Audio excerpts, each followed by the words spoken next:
This election day, November 3rd, there will be a metric ton of information for us to process. But there will be even more disinformation, conspiracy theories, propaganda, and nonsense. It's a rigged election. The only way we're going to lose. Rigged. Whether we see a red surge or a blue wave on election day, the lies will be swirling like poop in a shit-nado. So you're probably wondering, who to believe? Wait a sec. This is 2020, the post-truth era. Perhaps it should, that's better. Who not to believe? Number 1 on the list is the lyingest liar in the history of lying, Donald J. Trump.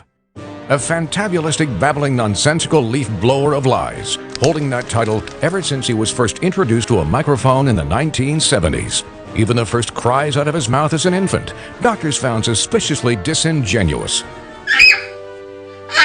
How much does the lyingest liar in the history of lying lie? The New York Times has documented over 20,000 lies, tumbling out of Trump's incessant lie hole just since 2016. A recent Cornell University study named the lyingest liar in the history of lying as the #1 most virulent and megaphonic source of disinformation concerning the pandemic anywhere on planet Earth. This is going to go away without a vaccine. It's going away. Disappear. Like a miracle. Things go away. In other words, when it comes to COVID-19, the lyingest liar in the history of lying has been dropping L-bombs like a B-52 over Hanoi, like glitter at a gay pride parade. And it will not end there. The lyingest liar in the history of lying will astound you by telling tales so tall they'd make your nose bleed.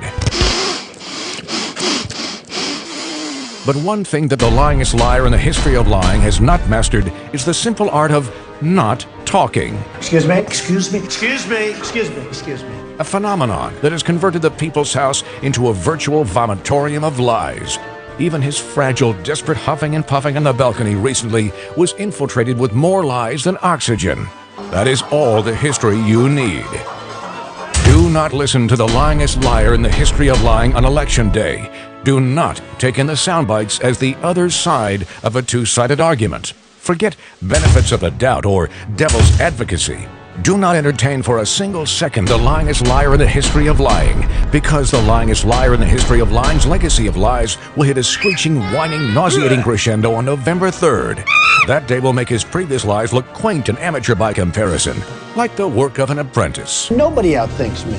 On election day, you must do more than cast a vote. You must turn your back, a deaf ear, and a blind eye to every syllable or utterance bubbling out of the lyingest liar in the history of lying, as well as his lying team's spittle-like fire hose of lie liquid. Because this too contains a virus for which there is no vaccine, no therapeutics, no herd immunity. This curve of lies from the lyingest liar in the history of lying can only be flattened by sheer isolation. And that will be the only way that you can have a happy election day, November 3rd. This is the truth. That is all.